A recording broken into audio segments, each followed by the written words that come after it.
অনুষ্ঠান শুরু করছি এবং কি আমি আপনাকে দিয়েই শুরু করতে চাই। দারুণ দেখাচ্ছে দুইজনকে। Thank you very much. আর একবার একটু আমার বয়সের প্রসঙ্গ আসবে। We are same age right? আমি কথা প্রসঙ্গে জানছিলাম যে 91 ব্যাচ। গ্রে হেয়ার যে এত ভালো দেখায়, এটা যদি আপনাকে আগে দেখতাম বিশ্বাস করেন ডাই করা ছেড়ে দিতাম। আমি কোনোদিনই করিনি। দারুণ দেখাচ্ছে, দারুণ দেখাচ্ছে। আমিও ভাবতেছি যে ডাই করা ছেড়ে মিস্টার বাজাজ, আমি মনে করছিলাম অবশ্য দারুণ দেখাচ্ছে। আমি অলরেডি ডিসাইডেড মিস্টার বাজাজ যে আসলেই কালার করা বন্ধ করে দেওয়া উচিত। দারুণ দেখাচ্ছে। ওকে, রুমকিকেও সেম দারুণ দেখাচ্ছে, দারুণ মানাচ্ছে দুজনকে। শুনতে চাই রুমকি, আপনি যদি একটু শুরু করেন আপনার মতো করে। শুরু করবো বলতে আমাদের ফার্স্ট দেখা কিভাবে হয়েছিল।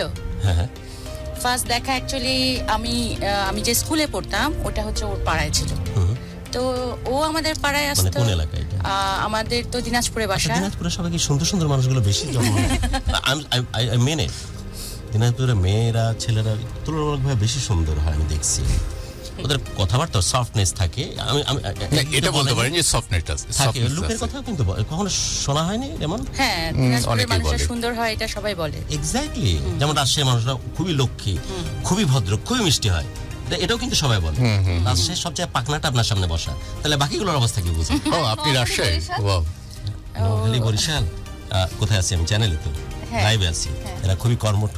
না, এমনিতে আমি পাশে একজন নোয়াখালী বসে আছি তো আমি তো বলতে দিই, তারা খুবই খুবই পরিশ্রমী এবং তারা খুবই কেয়ারিং তাদের নিজেদের মধ্যে, এবং তাদের নিজেদের কাউকে কখনো কোনো অবস্থাতে ফেলে যায় না। নিজেরা মানে নিজেদের কমিউনিটিটা খুবই স্ট্রংলি। সাপোর্ট। আরেকটা কথা আমি ক্যাটেগরিক্যালি বলতেছি, অফলাইনে এটা বলার ক্ষমতা আমি রাখি। আমি গ্রামীণ ফোনে যখন জব করেছিলাম 2 বছর ওখানে ছিলাম, বিশ্বাস কর আমি অদ্ভুত সুন্দর ভালো সময় কাটিয়েছি ওদের আতিথেয়তায় এবং ওদের মহাব্বতে। আমরা যাচ্ছি প্রোগ্রামে। রুমকি বলছিলে যে তো আমাদের এরকম দিনাজপুরে আমার স্কুল যেখানে ছিলাম, আমি ক্রিস্টান কিন্ডারগার্টেন স্কুলে পড়তাম। তো ওর বাসা ওই গলিতে ছিল। তো এমনিতে দেখা হতো, বাট ও আমাদের পাড়ায় যেত। আমাদের পাড়া ওর বাসা আর আমাদের পাড়া খুব বেশি একটা পাশাপাশি মহল্লা, 10 মিনিটস ওয়াকিং ডিসটেন্স, মানে পাশাপাশি মহল্লা। পাশাপাশি মহল্লা। তো আমাদের দুজনে দেখা হতো। আমি অনেক ছোট ছিলাম, আমাদের বিয়ে কিন্তু এসএসসির পরে হয়ে যায়। তো আমি তখন ক্লাস 8-এ পড়ি যখন ওর সাথে ফার্স্ট আমার দেখা হয়। তো দেখা হয় সোকে ওদের বাসায় একটা নাম্বার লেখা ছিল, ওদের বাড়ির ফোন নাম্বার, ওদের একটা কাজের কারণে। তো ওই ফোন নাম্বারটা নেওয়ার পরে আমার এক ফ্রেন্ড শারমিন নাম, ওদের বাসা থেকে ওকে ফোন করি, কিন্তু আমি জানি না যে সেটা ও। আমরা সবাই মিলে ওকে ডিস্টার্ব করি আর কি। মানে ওকে দেখে লুকটা এরকম ছিল না, আমরা ওই নাম্বারটা নিয়ে জানতাম না যে ওটা ওদের বাসার নাম্বার। আচ্ছা, নাম্বার পাইছি, কথা বলতে হবে। মানে শয়তানি একটা ওই সময় কিন্তু আমরা নাম্বার একটা বড় ব্যাপার। তখন তার মোবাইল ছিল না, তখন মানে ফোনে শয়তানি করাটা আমরা মনে আছে যেমন আমরা নাম্বার ফ্রিকোয়েন্টলি ডায়াল করতাম। হ্যাঁ, যে একটা ধরলে হলো। আমরা তো তখন আসলে স্কুলে পড়ি, স্কুলের আমরা বাচ্চাই বলা যায়, ক্লাস 8-এ পড়ি। নাম্বার ছিল ল্যান্ড ফোন নাম্বার 775157। কত অদ্ভুত মিষ্টি ব্যাপার ছিল। 5988 ছিল না তোমাদের?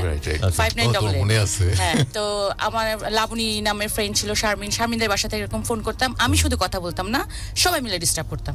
কি করছেন আপনি, এরকম আর কি। কিন্তু আমি জানতাম না তখন যে কে বা কার সাথে আমরা কথা বলছি। মিন টাইম আমার একটা চিঠি আসে বাসায়, এবং রেমন নামটা তো আসলে একটু ইউনিক নেম। ওই সময় তো ওই সময় মানে নামটা আসলে এত, আমি ফার্স্ট ওরই শুনছি। আমার বড় বোনের ও হলো ব্যাচ, যার কারণে আমার বড় বোনের যে ফ্রেন্ড হয়, ফ্রেন্ডের মাধ্যম দিয়ে জানি যে ওই একই ব্যাচের আর কি ওর ছেলে, তো ওর নাম রেমন, এটা জানি আমি। It's a very unique name. আমি তো জীবনে 2 বার শুধু রেমন নাম শুনছি। একবার আজহারের চোখে কেন রেমন সানগ্লাস, এটা ইসরায়েলে তৈরি করা, ইদানিং ভাইরাল হয়েছে। আর এই যে রেমন নাম শুনলাম। হ্যাঁ, কিন্তু আমার কাছে একটা মানে মানুষের জোড়া থাকলে একসাথে যেটা হয়, আমার কাছে একটা চিঠি আসে রেমন নামে। আমি তখন ধরেই নেই, আমি কিন্তু সাইকেল চালাতাম এবং সাইকেল ডিস্ট্রিক্ট চ্যাম্পিয়ন ছিলাম তখন। মানে আমি খুবই খেলতাম আর কি। আমি বাস্কেটবল, ভলিবল এগুলোতে চ্যাম্পিয়ন ছিলাম, badminton. By the way, you have good height. কত মানে? 5'6". মাই গুডনেস, বাংলাদেশের প্রসপেরিটি ইজ হিউজ। ওকে, তারপর? তো আমি ডিস্ট্রিক্ট চ্যাম্পিয়ন ছিলাম সাইকেলের, একটু ওই টাইপেরই ছিলাম। কেউ কিছু বলে দিব এক থাপ্পড়, আর মারছি অনেক মানুষকে। যাই হোক, মানে এরকম পোলাপানকে আর কি, মানে কেউ কিছু উল্টাপাল্টা করলে ওইখানেই আর কি, কোনো কথা হবে না। তো যাই হোক, আমি তো ডাইরেক্ট যাই ওকে চার্জ করলাম। ও আমার থেকে 5.5 বছরে বড়। তো ওকে ডাইরেক্ট চার্জ করলাম, আপনি আমাকে চিঠি পাঠিয়েছেন কেন?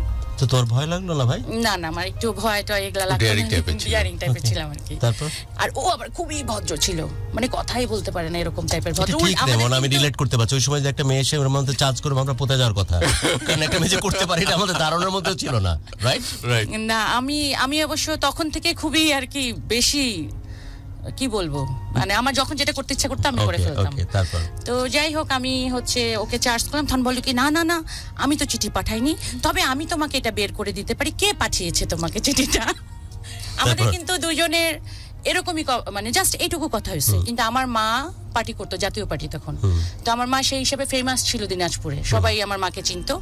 এই নিউজ চলে গেল আমার মায়ের কানে। আচ্ছা, যে কেউ মানে- একজন চিঠি দিছে? না কেউ একজন চিঠি দেয়নি, আমি কোন এক ছেলের সাথে কথা বলছি। ও আচ্ছা, এখন কোন মানে ছেলের রাস্তায় সাথে দাঁড়িয়ে রাস্তায় দাঁড়িয়ে কথা কথা বলছে। বলছি একটা ছেলের সাথে, এটা অনেক বড় পাপ। তো যাই হোক আমরা তার তখন আগে পর্যন্ত রঙ্গি কি রেমনকে দেখা হয়নি? হ্যাঁ না, দেখছি, দেখা হয়েছে। পাড়ায় দেখা পাড়ায় হয়েছে, যে cross ইয়েতে করতে, দেখা হয়েছে, cross জানা ছিল করতে। যে এটাই রেমন। হ্যাঁ জানা ছিল এটা রেমন। এর জন্য ওকে চার্জ করে? ও হ্যাঁ ওই জন্য ওকে চার্জ Okay, করা। okay. দেন আমার মা জানতে পারলো আমি এক ছেলে, একদিনই কথা বলছি কিন্তু আমার মা জানতে পারলো যে আমার এরকম এক ছেলের সাথে কথা বলছি, এটা তো খুবই খারাপ কাজ করে ফেলছি। ওদের বাসায় ডাইরেক্ট চলে গেল আমার মা, একদিনই কথা বলছি কিন্তু। ওই যে টেলিফোন নাম্বার লেখা বাসাটাতে? হ্যাঁ তারপর? ওদের বাসায় চলে যায় আমার, মানে এখন যে আমার শাশুড়ি উনাকে আর কি, উনাকে যায় বললো যে আপনার ছেলে আমার মেয়েকে ডিস্টার্ব করে, এরকম টাইপের কথাবার্তা। আর ও আবার খুব লাজুক টাইপের ছিল। ওর মাকে বলছে এটা ওর জন্য খুবই লজ্জার একটা বিষয়, ও ঘর থেকে আর বের হয় না। ওর চাচাতো ভাই আবার আমার ক্লাসমেট, আমি কোএডুকেশন পড়াশোনা করছি, আমরা যে স্কুলে পড়তাম একসাথে পড়াশোনা করছি, ও আমার ফ্রেন্ড ছিল। তখন ও আমাকে এসে বলছে দাদা তো ঘর থেকে বের হয় না, তোমার আম্মু যখন এই সব কথা বলছে। এই যে শুরু হয়ে গেল, আমাদের কিন্তু কিছুই ছিল না। তখন আমাকে বললো তুমি একটা চিঠি লিখে দাও। আমাকে আমার ওই ফ্রেন্ড বললো, ওর cousin? ওর ভাই, ওর কাজিন, রেমনের cousin? তুমি একটা চিঠি লিখে দাও, এরকম কিছুই না, ও যেন ঘর থেকে বের হয়। তো মুখে বলে দিলি তোর চিঠি লাগাতে হবে কেন? ও আর এক পাক না কিন্তু। হ্যাঁ তখন ও কিন্তু একটা গল্প তৈরি করার গল্প, চেষ্টা হ্যাঁ করতেছে। ক্লাস 8 এ পড়ে কিন্তু তখন আমরা ওর কাজিনটা কিন্তু আর একটা জিনিস। তখন ভাইয়া কিসে পড়তো? আমি তখন হায়ার সেকেন্ডারি পাস করছি। পাস করছে, ও 5 আলিগড় বছরের ইউনিভার্সিটিতে বড়। যাবে, প্রিপারেশন নিচ্ছে আর কি, ও চলে ওর যাবে। কাজিন কিন্তু পাক না, ও কিন্তু একটা চিঠির একটা সিলসিলা তৈরি করতেছে, মুখে বলে দিলেই হয় কিন্তু ও চিঠি দিয়ে লিখতে বলতেছে। ওকে দেন, তারপর? তারপরে হচ্ছে চিঠি লিখতে বলে, আচ্ছা ঠিক আছে চিঠি লিখলাম। সেই চিঠি আবার কেমন করে জানো আমার মা আবার জেনে গেল। হ্যাঁ তারপরে আমাদের নবরূপী একটা ইয়ে ছিল, গানের স্কুল ছিল, ওখান থেকে যে বৈশাখী যেমন প্রোগ্রাম হয় এরকম একটা প্রোগ্রামে আমি পার্টিসিপেট করছিলাম। আমার বড় বোনও ছিল ওখানে, তো ও ওইখানে আসে আর কি বৈশাখী প্রোগ্রাম দেখতে আমাদের। ওখানে না আমার বড় বোনের জুতা হারায় যায়। এখন আমার মায়ের ধারণা কোনো এক কারণে এই জুতা ও কোথায় রেমন নিয়ে গেছে। কোনো এক কারণে এটার প্রতিশোধ- সাথে প্রতিশোধ পরায়ণ হয়। পরায়ণ আর কি, আমার বড় মেয়ের জুতা ও নিয়ে গেছে। আবার আমার মা ও বাড়িতে চলে গেল, ওর বাসায় চলে গেল। ও আবার লুকায় গেল ঘরে। মানে টর্চারের উপরে টর্চার। তখন ওই যে কোনো কিছুই ছিল না, ভালো লাগা ছিল না, বা ওর ভালো লাগতো কিনা সেটা আমি বলতে পারবো না, কিন্তু আমার তরফ থেকে ফার্স্টে কিছুই ছিল না। বুঝলাম। এইভাবে ইমোশন বাট আমার খুবই জানার ইচ্ছে, চিঠিটা পাঠাইছিল তো? হ্যাঁ আমি বলতেছি ওইটা চিঠি তো পাঠাইছে, আসতে হবে। পরে জানছি আর কি। আমার মনে হচ্ছে এতে সামনের নাম দিয়ে রেমন পাঠাইছে, এই টাইপের কোনো একটা নাটক হয়েছে ওখানে। রেমন না। পাঠাইছে আমার মনে হচ্ছে না। না রেমন নামেরই না, একজন সেটাও ডক্টর আরেকটা। পাঠাইছিল। আচ্ছা তাও মানে ভালো। ও আমি- ঢাকায় ছিল আর কি। ও এই রেমন তো আর না। এই রেমন না, না, অন্য না, রেমন। তারপর তারপরে হচ্ছে আবার সেই একই ঘটনা ঘটলো। আমার মা আবার আমার শাশুড়ি আবার খুব সফট, আর আমার মা যেহেতু পার্টি করতো তার তো গলার টোন মানে মানুষ শুনলেই ভয় পেতো আর কি এরকম। আর আমার শাশুড়ি খুবই আস্তে কথা বলে, খুবই সফট একজন মহিলা। তো তারপরে এরকম চললো, তখন আমার মা তো এদিকে কথায় কথায় মানে পিটানি আর কি, কথা বলবি তো মায়ের। আর এদিকে তো ওর বাসা থেকে হয়তো বলছে যে এরকম কিছু যেন না মানে যেন না করে। এরকম করে কি হলো, মানে আমরা কিছুদিনের জন্য স্টপ হয়ে গেলাম, কিন্তু স্টপ তো আসলে হওয়া হয় না, কারণ Okay. শুরু যেহেতু হয়ে গেছে। কিন্তু অনেকগুলো ঘটনা ঢুকতেছে বিধায় জিনিসটা কিন্তু প্রলং হচ্ছে আরো, যেমন হ্যাঁ, হ্যাঁ। বারবার বাসায় গিয়ে করা, ওর মধ্যেও নিঃসন্দেহে একটা কেমিক্যাল লোচা তৈরি হচ্ছে। এক্স্যাক্টলি। তারপর তারপরে ওকে কি করলো, ওকে ওর দাদু বাড়িতে পাঠিয়ে দিল, না নানু সরি বাড়ি। নানু বাসায় পাঠিয়ে দিল। ওর নানু বাসা অনেক দূর, মানে আমি আমাদের শহর থেকে 68 কিলোমিটার দূরে, মানে দিনাজপুরের মধ্যেই। ওকে, ওইখান থেকে ও প্রতিদিন দেখা করতে আসে আমার সাথে। ইনফ্যাক্ট আমার ঘটনা কিভাবে ঘটলো রেমন? আমরা কিন্তু টুইস্টটা বুঝলাম না, বুঝলাম যে দুজন কাছাকাছি আসছে। কাছাকাছি হয়ে গেল আর কি। তখন এই যে আমার মা যখন এইভাবে বারবার করে আমাকে মারামারি শুরু করে দিল, ওর বাসায় কমপ্লেন হলো, ওর বাসা থেকেও একটা প্রেশার আসা শুরু করলো যে এগুলা কি ধরনের কথাবার্তা। মিন টাইম এই যে কথা বলা, ওই যে আমার ওর যে কাজিন, ওকে দিয়ে চিঠি দেয়া, আমি চিঠি দেয়া, ও আমাকে চিঠি পাঠাচ্ছে, এরকম করে কিন্তু একটা কমিউনিকেশন ওকে, তৈরি হয়ে গেল, ওকে ওকে, অলরেডি তৈরি হয়ে গেল। আচ্ছা দেন তারপরে স্কুলে যাওয়ার পথে যেহেতু ওর বাসা পড়ে। ওকে, তখন আমি জানতে পারলাম যে ওটা ওর বাসা, আগে কিন্তু জানতাম না। ওই যে টেলিফোন নাম্বার লেখা, টেলিফোন নাম্বার লেখা এবং ও বাসার সামনে দাঁড়ায় থাকে। ওকে, তখন ওইভাবে, যাই হোক, এর মধ্যে তো অনেক রোমান্টিক ব্যাপার ঘটছে। আমার সাইকেল ছিল, যেহেতু ওর সাইকেল ছিল, আমরা 10 মাইল অনেক দূর দূর সাইকেল নিয়ে চলে যেতাম ডেটিং করতে আর কি। শুনি ভালো লাগতেছে। আরেকটি কারণে আমি একটু বায়াসড, কারণ রেমন অনেকদিন পর মানে আমার সেম ব্যাচের একজনকে পাইছি আর কি। We are belonging same batch, বলতেছি না যে কোন ব্যাচ, সেম ব্যাচ, এবং তার ভালোবাসা মানুষ পাশে আছে। নিজের কথাও মনে পড়ে she is junior by 5 years at least, না তাই না? Okay, so if you consider me, আমরা তুমি করে পরস্পরকে সম্মান Sure, করব sure. সবাই। ওকে, কোথায় ছিলাম আমরা? প্রেম করতে যাচ্ছি এরকম আমার 10 মাইলে আমার কোচিং থাকতো সকাল, আমার স্কুল ছিল আচ্ছা, একটা জিনিস, এমন আমাদের চিঠি ধরা পড়তো কেন? লিখছিও কোন? এটাই সমস্যা, সবচেয়ে বড় সমস্যা হলো আমার মা প্রতিদিন ব্যাগ চেক করতো। না, গার্জিয়ানরা কি সবসময় সবসময় রেডি হয়ে থাকতো। এখানে অনেক মানে একদম- ওইটাই ছিল জীবনে ধর 2টা চিঠি নিলে একটা ধরা, না আমার তো টেলিফোন ধরা পড়ে গেছে পুরা। মানে শার্লক চিঠি তো হোমস হয়ে চিঠি। বসে থাকে যেন গার্জিয়ানরা। আমারটা যে কি প্যাথেটিক ছিল, কে একজন চিঠি লিখছে শোন, সেই চিঠি আমি কয়েক হাজার টুকরা করে ছিঁড়ে ফেলে দোতলা থেকে উড়াইয়ে দিয়েছি। আমি তখন ম্যাট্রিকে ক্লাস 10-এ, আমি বাস্তব ঘটনা বলতেছি। এই বাপের কবরে গেলে চোখে চাপ দেওয়া লাগে না, অটো পানি আসে কেমনে এটা দেখ। ইস, দোতলা থেকে উড়াই দিয়েছি যাতে করে চিঠিটা দূরে ছড়ায় পড়ে। হঠাৎ দেখি সেদিন সকাল থেকে আমার বাপের দরজা বন্ধ। আমার মায়ের দুনিয়ার টেনশন, কিছু করছিস নি বাবা? আমি কি করবো? আমি ছুটিতে আসছি, রেজিডেন্সিয়ালে পড়ে, আমি তো রাজার হালে তখন ভাবে ঘুরি, ঢাকা থেকে আসছে। এই দরজা সারাদিন বন্ধ। সন্ধ্যার দিকে আব্বা দরজা খুলছে, কোথায় ও? চেয়ারম্যান সাহেবের গলা ওরকম হয় তখন, যখন খুব হার্টস হয়ে যায়।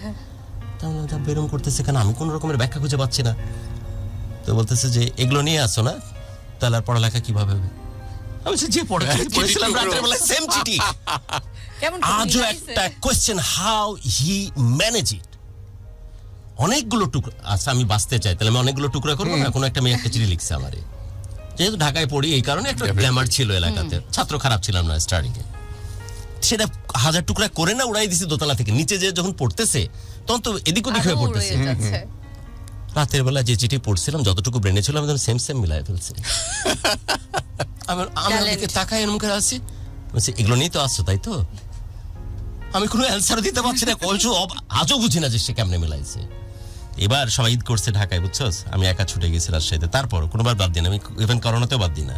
আমার বাপ ওখানে কবরে শুয়ে আছে তাই, এবং এখনো কখনো বাপের সামনে কবরের সামনে দাঁড়ালে মানে চাপ দেওয়া লাগে না, অটো চোখ দিয়ে পানি বেড়ায়।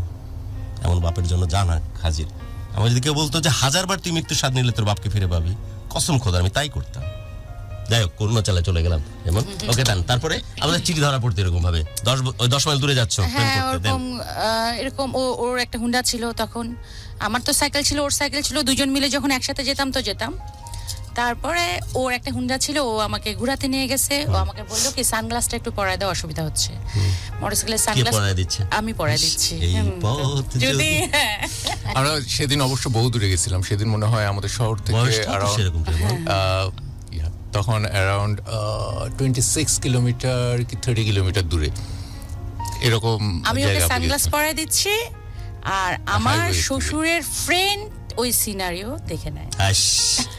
মানে ওই সময় ওই টাইমে মোটরসাইকেল দুজন কিন্তু ক্রস করলাম। ওইদিকে হাইওয়েতে আমরা যত দূরে গিয়েছিলাম কোন লেভেলের টাইমিং আঙ্কেলের, ওই সময়টাতে ওখানে থাকতে হবে। হ্যাঁ, এবং খুবই স্পিডে মোটরসাইকেল চলছে কিন্তু দুটো। তো তারপরে তো বুঝতেই পারলাম বাড়িতে আসে এখন দিয়ে ধানাধান শুরু হয়ে যাবে। আমাকে আসে জিজ্ঞেস করলো বাসায়, তুমি কি কারোর সাথে গিয়েছিলে? এমন কি জীবন পাইছো তুমি? আমরা মজাও করেছি কি অনেক। জীবন এটা! না, মাই খাইছি খুব। যতই বড় হোক এই জীবনটা চিন্তা করলে তো তোমাদের সময় কেটে যাবে। হ্যাঁ, আসলে আমার কাছে এখনো অনেক চিঠি আছে। ওরকম উড়াধরা বয়স আর ওরকম প্রেম, ইস, আমি মনে হচ্ছে মিষ্টি একটা হার্ট অ্যাটাক নিয়ে কোনায় পড়ে থাকি। হ্যাঁ, তারপরে শুনতে থাকি। তো বাসায় আসে, আমি কখনো মিথ্যা কথা বলতাম না। আমাকে জিজ্ঞেস করলো যে তুমি কি গেছিলে ওই ছেলের সাথে? আমি বললাম হ্যাঁ। আর তো দিল মায়ের। ওর বাসাতেও তো কমপ্লেন হয়ে গেল, ওকে কোথায় যেন পাঠাই দিল ওর বাবা মা। আমার বাবা মা অবশ্য এরকম বকাঝকা কিংবা মারপিট ওকে অন্যরকম টর্চার করতো, আর আমাকে মারতো। মানে জাস্ট আমিও চুপচাপ, বাবা মাও চুপচাপ। মানে ওকে ওই জায়গা থেকে সরাই ফেলতো। তো মিস করতেছো কেমন তখন দুজনকে? আরে ও তো কত দূর চলে গেছে, আম্মা তো এদিকে আমাকে মারামারি করে একদম একাকার অবস্থা। ও এখানে আরেকটা ঘটনা আরো আছে, কথা, মারতাছে যে আমাদের পাশের বাড়ির আবার যেই আমার কাজিন আছে, ওর বয়ফ্রেন্ড আবার এর ফ্রেন্ড হয়। তখন তো একে যে ইনফরমেশন দিয়ে দিছে যে ওকে তো আজকে সেই লেভেলে পিটাইছে, ও আবার বাসায় চলে আসছে। হিরো হেই দেন হিরো বাসায় চলে আসছে, আসার পরে বাসায় তখন সরাসরি ঢুকে গেছো? হ্যাঁ বাসায় আসে নক করে তুমি দরজা তো এত খুলতে সাহস গেছি করার কথা না হঠাৎ তোমার। হয়ে গেছে। হঠাৎ করে খুব সাহস। মানে আমি প্রেডিকশন করছি ওই ক্যারেক্টারিস্টিক। না না আমার ক্যারেক্টারিস্টিক খুবই অনুযায়ী নরম। আসলে হওয়ার কথা না, বাট সামহাউ হয়ে গেছে। চলে গেছো একদম বাসায় দে বাসায় knock এসে করলাম, শুনি একটু। নক করে তারপরে কই পাইছিল ওই সাহস? আই ডোন্ট নো কেমনে হয়েছে। আচ্ছা বাসায় ঢুকে গেছো দেন। আর ওই মানে ওর মা হ্যাঁ ওর মা তোমার বাসায় ওর কয়েক মা- দফায় কিন্তু হ্যাঁ গেছে। তখন তো ওনার বিষয় যে অন্যরকম। রুদ্রমূর্তি সে সম্বন্ধে তোমার ধারণা আছে? ধারণা আছে। তারপরে গেছো? তারপরেও গেছি। গেলা? তারপরে তারপরে নক করলাম, তারপরে কে দরজাটা খুললো তখন? আমাদের কাজের মেয়ে সাবিনা। আচ্ছা, যাই হোক সাবিনা তারপরে দরজা খুললো। তারপরে ড্রয়িং রুমে বসলাম, ওদের বুঝতে দিছে বসতে দিচ্ছে, কিছু মা বলেনি কোথায় ছিল? ছিল। আমাকে তো আর আসতে দেয়নি, আমার মাই কথা যাই হোক, বলছে বললো ওর যে সাথে। হ্যাঁ বসো বাবা। হ্যাঁ তারপরে তো এত কথাবার্তা হলো। কি কথা? তারপরে আমার অবশ্য মনে নেই, তুমি মনে হয় তখন শুনছিলে। ওর সাথে কথা হলো যে তোমরা এখন পড়াশোনা করতেছো, এখন তো এগুলো করা ঠিক না, বাইরের মানুষ দেখলেও কি করবে, তোমরা ভালো করে পড়াশোনা করো। আমার মায়ের এটা একটা খুব কমন ডায়লগ ছিল, আমি কথা দিলাম তোমরা পড়াশোনা করে আসলে আমি তখন বিয়ে দিয়ে দিব। অন্য ছেলেরাও যদি বিয়ের প্রস্তাব নিয়ে আসতো, আমার মায়ের এটা একটা কমন ডায়লগ ছিল। ম্যানেজ করার জন্য। হ্যাঁ মানে বিয়ে দিয়ে দিব আর কি, তখন তোমরা পড়াশোনা করো। তুমি কি কথা বলছিলে রেমন যে কেন ওকে মারা হয়েছে বা কিছু এসব আলাপে যাই গেছিলে তুমি? হ্যাঁ, ওটা তো যাই ও এটা জিজ্ঞেস করেন করছে। না, মানে এরকম মারপিট করেন না, এটা আপনি আমরা কিভাবে কি বাড়াবাড়ি চান আর কি? করবো না। তোমরা রিলেট করতে পারবে না ওই সময়টাতে আমাদের জন্য বিশাল ব্যাপার এটা। ও যে 90s এর কথা বলতেছে সেই সময়টাতে এটা একটা বিশাল ব্যাপার। ও যেটা করছে ওই সময়টার জন্য বিশাল ব্যাপার। হ্যাঁ ও বারবার চলে যেত, কোনো ঘটনা ঘটলে হ্যাঁ, আমাদের তারপর বাসায় চলে যেত। তারপর শুনি তারপর। তারপরে তো আমাদের বাসা থেকে আমাকেও সাবধান করলো যে যদি পড়াশোনা ভালো করে করো, ও পড়াশোনা ভালো করে করুক, তো এখানে তো এত বাড়াবাড়ির কিছু নাই, তোমাদের তো দুজনই ছোট। ও কিন্তু তখন আলিগড় ইউনিভার্সিটিতে চলে যাবে, ওর Okay. ইয়ে চলতেছে। তখন কিন্তু ট্রেন ছিল ইন্ডিয়া যাওয়ার সবার হ্যাঁ। ম্যাট্রিকের পর। ম্যাট্রিকের পরে না, sorry, intermediate ইন্টারমিডিয়েট পরে। হ্যাঁ, higher secondary। আমাদের ব্যাচে অনেক গেছিল। তো ও চলে যাবে এখন। মিন টাইম এই যে দেখা করা, ও আসতো আমাদের পাড়ায়, এগুলা নিয়ে আরো অনেক বাড়াবাড়ি হয়ে গেল। হয়ে যাওয়ার পরে প্রথম যখন ও আলিগড় গেল তখন ওর সাথে আমার সম্পর্কটা ছিল। পরবর্তীতে না মানে আম্মা এমন ভাবে টর্চার করা শুরু করলো, এটা রাখাটাই কঠিন হয়ে গেল। আমি তখন ওকে বললাম যে আসলে এটা কন্টিনিউ করা সম্ভব না, আর আমি তো তখন ছোট, আর বাসাতে তো তখন ওরকম প্রেশার দিলে না পড়াশোনা হচ্ছে না কোনো কিছু হচ্ছে, বাসা থেকে বের হতে দেয় না এরকম। বুঝতে পেরেছি। তখন আমরা কিন্তু একদম অফ হয়ে গেলাম, ও চলে গেল আলিগড়, আমি বাসায় ঠিক আছে পড়াশোনা করছি। এর মাঝে আসছে, দেখা হয়েছে হয়তো, এর মধ্যে অনেক বিরহ, ও চিঠি পাঠাইছে, আমিও না, আবার তখন কিছু চিঠি ওই আদান ফেজটা প্রদান। কেমন যাইতো? নাকি তুমি দিদিমণিদেরকে পেয়ে ভুলে গেলে না মেয়েটা? না না, আমি চিঠি পাঠাতাম, রেগুলারই চিঠি চিঠি পাঠাতাম, পাঠাতো। ও চিঠি পাঠাতো। মিস করতে? হ্যাঁ ডেফিনেটলি। তারপর তারপরে এরকম চললো আর কি 2 বছর। এর মাঝে কিন্তু আমাদের কোনো সম্পর্ক ছিল না, হয়তো রাস্তাঘাটে দেখা হতো, এইটুকু পর্যন্তই জানতাম মানুষের মানে কাছে আমার যে ছুটি এরকম। হলে যখন আমি আসতাম, হ্যাঁ ও যখন ছুটি এই হতো, সময়। এর মাঝে 2 বছর তখন পার ডেটে হয়ে- যাইতে না? না তখন আমাদের সম্পর্ক মাঝে এক বছর ছিল না। কারণ মানে আমার মা আসলে এটা মানতেই পারছিল না বুঝতে পারছি। তারপর যে কোনো ভাবেই। তারপরে 2 বছর পরে ও যখন বের হয়ে হবে আর কি অনার্স থেকে, তখন আবার কেমন করে যেন আবার আমাদের দুজনের দুজন দেখা হলো মনে হয় ওর সাথে আমার। হ্যাঁ দেখা হলো বলতে, আমাদের ওখানে পুনর্ভবন নদী আছে, নদীতে একটা ব্রিজ আছে, বিকেলের দিকে অনেকেই যায় ওদিকে। তো আমিও ওদিকে বসে আছি, আমার এক ফ্রেন্ডের সাথে বসে আছি। ও আর ওর ফুপু মনে হয় ছিল নাকি, ফুপু ছিল। ওর ফুপু, ওরা আবার রিক্সা করে ওইদিকে ঘুরতে গেছে। তো ব্রিজের ওখানে জাস্ট দেখা হয়েছে, কোনো কথা হয়নি। ওকে দেখলাম, ও দেখলো, এরপরের দিনই মনে হয় তারপরে আবার শুরু হয়ে গেল আর কি। বাই দ্য ওয়ে, যারা এখন এই মুহূর্তে কানেক্টেড আছে ভালোবাসা Bangladesh Dhaka FM 90.4 A, please comment করা উচিত। গল্পের তোড়ে ভেসে যাচ্ছে, যেন কমেন্ট অনেক সময় পড়া হয়ে উঠে না, বাট ডেডিকেটেডলি একদিনের প্রোগ্রাম করবো, 2-1 সপ্তাহ পরেই, যেখানে সবাই গেস্ট থাকবে না, শুধু আপনাদের সাথে আমি ফোন এবং টেক্সটের মাধ্যমে কমিউনিকেশন থাকবে। শেয়ার করতে হবে অনেক বেশি শেয়ার, খুব ইম্পর্টেন্ট। এই ধরনের ইংরেজিতে কথা বলা লোক, গ্রে হেয়ারের, সাদা সাদা গায়ের রং, চশমা পরা, এই ধরনের পস পিপুল নিয়ে আসি, যাতে করে আপনাদের আরো বেশি ভালো লাগে। কারণ ইংরেজিতে কথা বলে এরকম পস পিপুল, তার মানে যা বলবে সঠিকই বলবে। সো এই কাজগুলো করি, যাই করি, বা সাধারণ মানুষের গল্প নিয়ে আসি, সব আপনাদের জন্য। আপনারা যদি না দেখেন, গুরুত্বহীন আমাদের এই প্রচেষ্টা। সো দেখুন এবং শেয়ার করুন সো ওই যে দেখাতে আমার একটা জিনিস জানবার বড় ইচ্ছা, যেমন দেখাচ্ছে দুইজনকে এখন, কেমন দেখতে রুমকি রেমনকে ওই সময়? খুব সুন্দর। আসলে আমি ছেলে হয়ে প্যাচ খাচ্ছি, sorry, এটা বলে ফেলতেছি। অ্যাকচুয়ালি ওকে ওর প্রথম height, যে see? লুকটা আর কি, মানে আমি কোনো কিছু দেখে প্রেমে পড়িনি, ওকে দেখেই প্রেমে পড়ছি। খুবই সুন্দর ছিল আসলে দেখতে। এখনো আছে, মানে এখনো আছে, কিন্তু তখনকার যদি মানে আমি যদি ওই সময়টাকে ফেরত teenager আনতে type পারতাম, lookটা। অসম্ভব সুন্দরী মনে মেয়ে হলো হয়, হ্যাঁ। কিন্তু অসম্ভব সুন্দরী ছেলে বলবো না, অসম্ভব সুন্দর ছেলে। হ্যাঁ মানে খুবই সুন্দর ছিল। শার্প হাইট, শার্প ফিচার্স, এখনো কিন্তু ওই জিনিসগুলো মেইনটেইন আর আছে। আরেকটা ঘটনা হচ্ছে যে জাস্ট অপোজিট আমাদের ক্যারেক্টার। আর বান্ধবীরা হিংসা করতো না? ওর অনেক বান্ধবী ছিল। না তোমার বান্ধবীরা, ও, যে আমার সবচেয়ে সুন্দর বান্ধবীরা- ছেলেটাকে দিনাজপুরে নিয়ে হাঁটতেছো। না, দিনাজপুরে আমাকে বলেনি অবশ্য। সাহস, আমাকে এই ও, ধরনের তোমাকে কথা তো বলার সাহস tomboy আসলে- type ভয় পাইতো। হ্যাঁ আমাকে কেমন দেখতে ওকে? এই না, ধরনের ও অসম্ভব সুন্দরী ছিল, এখনো আছে। এখনো সুন্দর, সেটা আমরা এখনো ছিল। রিলেট করতে পারি। তখন এজটা একটা আপনার আমার below কাছে মনে 20 হচ্ছে যে Raymond, rather than the beauty, she was more attractive. Yeah, right. She was very attractive. সুন্দর একটু পানসা হয়ে যায়, অ্যাট্রাকটিভ কখনো পানসা হয় না। Right. ওকে, Still, যাই she is attractive. যাই, তারপরে ও- ওই যে দেখা হলো। দেখা হয়ে গেল। তারপরে ও প্রেমে পড়া আমাকে হলো। বললো যে একটু নদীর ধারে বসবা, মানে ওই নদীর ধারে আর কি। আমার সাথে ফুপু ছিল, তখন আমি বললাম যে কিভাবে যেন কমিউনিকেশন হলো, আমি বললাম যে ও না, আমার আম্মা তখন ঢাকায় আসছিল কি যেন কাজে। ওকে, তখন আমি বললাম যে ঠিক আছে, তাহলে তো বাইরে দেখা করলে আবার তো সেই মারপিট চলবে, তাহলে তুমি বাসায় আসো। আমার ফুপু তখন আমাদের সাথে থাকতো। তখন ফুপু বললো যে তুমি বাসায় আসো, কি কথা বলার আছে বলো। তখন আসলো, ফুপু ছিল, কথা বললাম। আমরা কথা বলাতে এরকম হয়ে গেল আর কি, যে প্রেমটা নষ্ট করে দিয়েছিলাম আবার নতুন করে হলো। আর ও আমাকে বললো যে আমার আর 1 বছর বাকি আছে, কোনো রকম কষ্ট করে হলেও খালি একটা বছর কাটায় ফেলো, আমি 1 বছর পরে আমি বিয়ে করব। আমি তখন মাত্র এসএসসি পাশ করলাম যখন ওর সাথে আমার এই কথা হচ্ছে। আমি ইন্টারমিডিয়েটে ভর্তি হয়েছি তখন, মানে সম্পর্ক মাত্র আমাদের 6 মাসের ছিল। আমি এরকম দেখা শুরু হয়ে গেল, বাসা থেকে জানলো, তখন আমার মা পাগল হয়ে গেল, বিয়ে দিতে হবে আমাকে, মানে বিয়ে দিবেই আর কি, ছেলেও খুঁজে ইয়ে করলো বিয়ে। ও তখন আমার মামার সাথে মনে হয় এটা ডিসকাস করতেছিল যে আমাকে ঢাকায় নিয়ে আসে বিয়ে দিয়ে দিবে।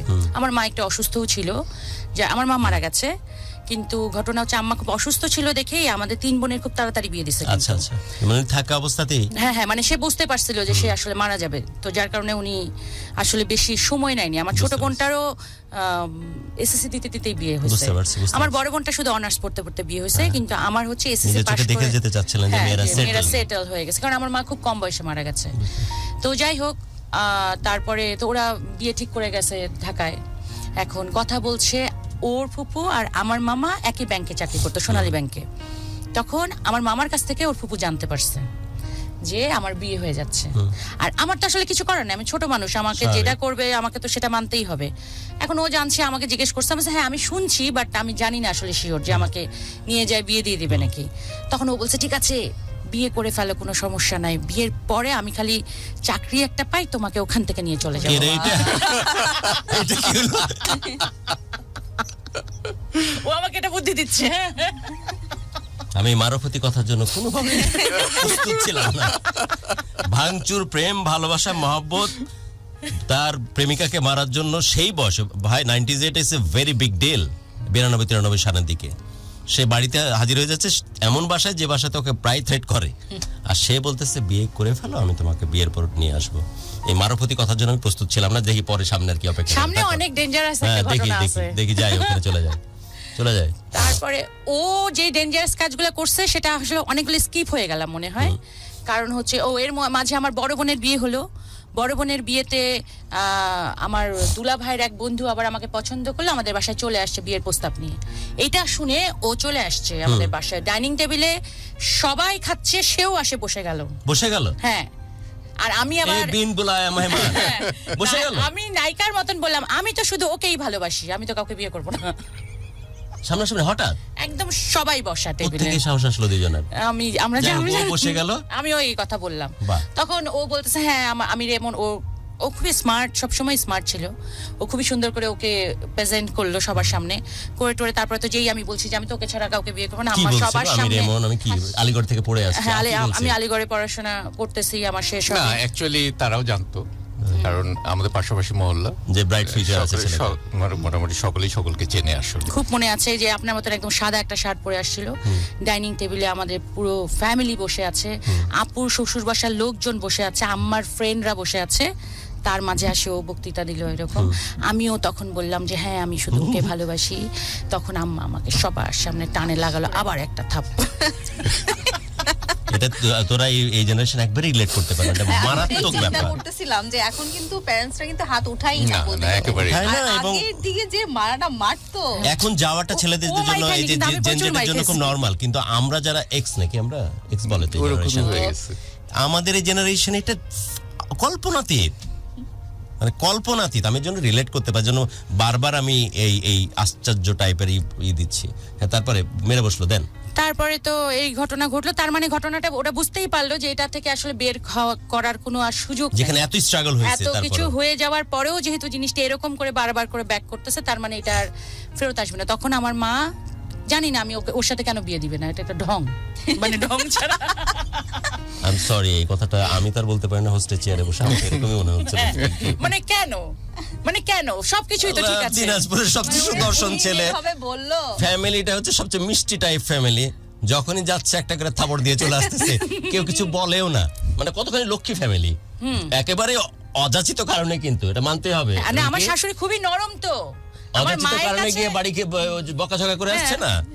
তখন কিছুই হয়নি, তার আগেই আর কি হ্যাঁ, এরকম ছেলেটার ব্যাপার। Bright future. আর কেন ওর সাথে বিয়ে দিবে না সেটাই আমি আসলে ঢং এখনো হবে। মনে করতে পারি না যে কেন, মানে ঢং মানে কি, আরো ঢং আছে এটা সামনে। শুনি তারপর। তারপরে হচ্ছে এরকম তো ঘটনা ঘটলো, এখন আমাকে বিয়ে দিবে, ওরা দিবে না, আমাকে দিবে না ওর সাথে বিয়ে। এখন ঢাকায় এক ছেলে ঠিক করে দিয়ে করছে, ওরা ঠিক করছে, আমাকে নিয়ে আসে, আমাকে না জানায় বিয়ে দিয়ে দিবে। কিন্তু ওরা তো তাও চেষ্টা চালাচ্ছে, মানে সব রেডি। তারপর চেষ্টা আমার চালাচ্ছে। মামার সাথে কথা বলছে এটা নিয়ে যে তুমিও যাবা, সেই মামা আবার গাদ্দারি করছে অবশ্য আমার মায়ের সাথে, মনে হয় ওটা ওর ফুপুকে যা বলছে, ও যারা একসাথে চাকরি করে সোনালী ব্যাংকে। হ্যাঁ, তখন ওর ফুপু আবার যায় ওদের বাসায়, এটা যে flash game plan করছে যে চলছে। রুমকির বিয়ে হয়ে যাবে। ও তখন চলে আসে, আমি তখন ফার্স্ট ইয়ারে পড়ি, ইন্টারমিডিয়েট ভোগান্তি বেচারার বেশি হয়েছে। ফার্স্ট না, ইয়ারে পড়ি। সকলে দুজনেরই হয়েছে। আমি তাহলে মাইর ও খেয়েছি। বাসা থেকে, ওর বাসায় ভোগান্তি হয়েছে। তারপর তারপরে ও চলে আসে, আমাকে বের হতে বলে আর কি, ক্লাস চলতেছে আমার। আমি ক্লাস থেকে কিভাবে বের হবো, টিচার ক্লাস নিচ্ছে। তখন ও দেয়ালের মধ্যে ঘুষি মারতেছে, কেন আমি হ্যাঁ? বের হচ্ছি না, কে কেন আমি বের হচ্ছি না, কেন আমি ওর কথা এগুলো ঠিক শুনছি না। মিলতেছে না, আসলে এর জন্য আমি বারবার একটু মানে কোয়েশ্চেন এন্ড ওকে। তারপরে আমাকে বের করে বললো যে এরকম এরকম তো ঘটনা, তাহলে কি করবা? তখন আমি বললাম যে আমার তো আসলে কিছু করার নাই। হ্যাঁ, এখন ওকে আমি অবশ্য অফার করছি, হ্যাঁ তুমি যদি আমাকে এখন নিয়ে চলে যাও, আই হ্যাভ নো প্রবলেম, আমি চলে যাবো তোমার সাথে। এখন যদি তুমি না নিয়ে যেতে পারো, তাহলে তো আমার কাছে কোনো অপশন নেই, বাসা থেকে যদি বিয়ে দিয়ে দেয় তাহলে করতে হবে। তখন তো আমাকে ওই দিল। তারপরে আমাকে ওই যে বললো যে বিয়ে যদি এরকম করে হয়েই যায় তাহলে আর হয়ে তো কিছু যাবে, করার নেই, কারণ আমি তো তখন বিয়ে করতে পারবো না, কারণ আমি তো স্টুডেন্ট তখন। স্টুডেন্ট, তাহলে বিয়ের পরে হ্যাঁ উঠায় আমি নিয়ে আবার তুমি সব এরকমই থেকো, আমি তোমাকে আবার বিয়ে করব। ও আমাকে এই অফারটা করলো, আচ্ছা ঠিক আছে। আমার কাছে আসলে কিছুই করার ছিল না। তারপরে আমাকে বললো যে চলো তোমাকে শালবনে ঘুরাতে নিয়ে যাই। কথাগুলো যেহেতু পরে। বিদায় দিয়ে দিতে হবে বউকে, হ্যাঁ। তার আগে একবার ঘুরে নিয়ে আসে, ব্যাপারটা কি এরকম? এরকম হ্যাঁ, ব্যাপারটা এই exactly টাইপেরই আর কি, যে আমাদের আহা। এখন আর কোনোদিন হয়তো বা দেখাও হবে না। তোমাকে একটা খুবই সুন্দর, আমরা সবাই ফ্যামিলি নিয়ে পিকনিকে গেছিলাম, তো আমরা শেষবার অন্তত তোমার হ্যাঁ, হাতে হাত আমরা রেখে যাই। ঘুরে আচ্ছা আসি। ঠিক আছে, তো রিক্সা আমরা বাসে করে গেছিলাম মনে হয় না, বাসে করে ওটা গেছি। around 35 কিলোমিটার দূরে আর কি। বাসে করে গেছি, বাস থেকে যেখানে নামছি আমি চিনি না, ও চিনে। তারপরে একটা রিক্সায় চড়ছি, তো একটা রিক্সাকে ঠিক করছিলাম মনে হয় আমরা 1 ঘন্টার জন্য। এইসব আলাপ হচ্ছে, আর তো দেখা হবে না, তুমি তো চলে যাবে। এরকম টাইপের হয়তো কি আলাপ হয়েছে, বেশিক্ষণ আলাপ হয়নি। তো রিক্সাকে বললাম ঠিক আছে আমাদেরকে একটা সেফ জায়গা আপনি নামানোর পরে আপনি আবার তাহলে আধা ঘন্টার মধ্যে আবার আমাদেরকে নিতে আসেন, কারণ ওখান থেকে আবার অনেক দূর হেঁটে যেতে হবে বাস। ওকে আমরা কন্টাক্টই করলাম, বা আপনি আশেপাশে থাকেন, আমরা মানে ঘোরাঘুরি করে আমরা ইয়ে করব। মিন টাইম ওই রিক্সাওয়ালা অনেকগুলা ছিনতাইকারীকে আমাদের কাছে নিয়ে চলে আসলো, এবং ওটা কিন্তু শাল বাগান একটা, কেউ নাই, লোকটা আশপাশে। No. লোকজন কম, কারণ হচ্ছে যে লোকজন কম আছে, মানে আর্মিরা আছে পিছনে, বুঝতে পেরেছি। কিন্তু ওটা একটু যেতে হবে। আর এমনি গ্রামের লোকজন হয়তো হাঁটাহাঁটি করছে এরকম। সুযোগ নিছে। হ্যাঁ, রিক্সাওয়ালা তো আমাদেরকে যেই জায়গায় নামাইছে ওকে তো ওই জায়গা থেকে আমরা নিতে বলছি, ও তো জায়গা চিনে, ও আরো 4-5 জন নিয়ে চলে আসে। মেবি ওইখানকারই রিক্সাওয়ালাও চিন্তা করবে। এখন ছিনতাই করার থেকে ব্যাপার হচ্ছে আমি আমাকে নিয়ে ভয় পাইছি বেশি। যাই হোক, যা কিছু ছিল সবকিছু দিয়ে দিছে আমাদের কাছে, বাস ভাড়াও নাই আমরা যে আসবো। তো সবকিছু নিয়ে দিয়ে দিছে। তখন আমার কাছে তখন মনে হলো কি যে ঠিক আছে, ওর সাথে বিয়ে হলো না তো ভালোই হয়েছে। ও তো মানে এমন একটা জায়গায় নিয়ে গেলো, আমি চিনি না, আমি তো ওর ভরসায় গেছি, কেন আমি এরকম বিপদের মধ্যে পড়বো। আমার কাছে আর কি এটা খুব গায়ে লাগছে, খুব গিল্ট ফিল হচ্ছিল। তো হিরোইক বিহেভ দেখানি ওখানে আসলে ওরা ছুরি নিয়েছিল, সবাই ছুরি হাতে করে নিয়েছিল। তো হিরোগিরি দেখানোর মতন কোনো অপশন আসলে ছিল না। হ্যাঁ, তারপরে আমরা বাসে, ও কোথা থেকে যেন আবার টাকা বের করলো আমি জানি না, আমরা বাসে করে, আমার ব্যাকআপ মানি কিছু ছিল, ওটা রাখে। তারপর আমরা বাসে করে বাসায় আসলাম। এখন আমি ওকে বলে আসলাম, তাহলে আর কোনোদিন তোমার সাথে আমার দেখা হবে না।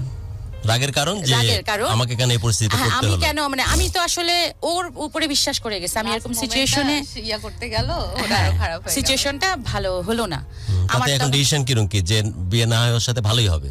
হ্যাঁ, মানে এরকম একটা রাগ হয়ে গেল আর কি, আমার জেদ হয়ে গেল। আমি আর ওর সাথে বাসেও কোনো কথা বলিনি, চলে আসলাম বাসায়। তার মধ্যে ফোনই তো মনে হয় আমার আম্মার কাছে ফোন আসছে যে ও অসুস্থ। হ্যাঁ, আমার আম্মা তখন বলছে যে ওই যে ছেলেটার সাথে তুই বারবার করে ঘুরতে যাস না, ও না অসুস্থ। হ্যাঁ, আমি না তখনও সিরিয়াসলি ব্যাপারটা নেই।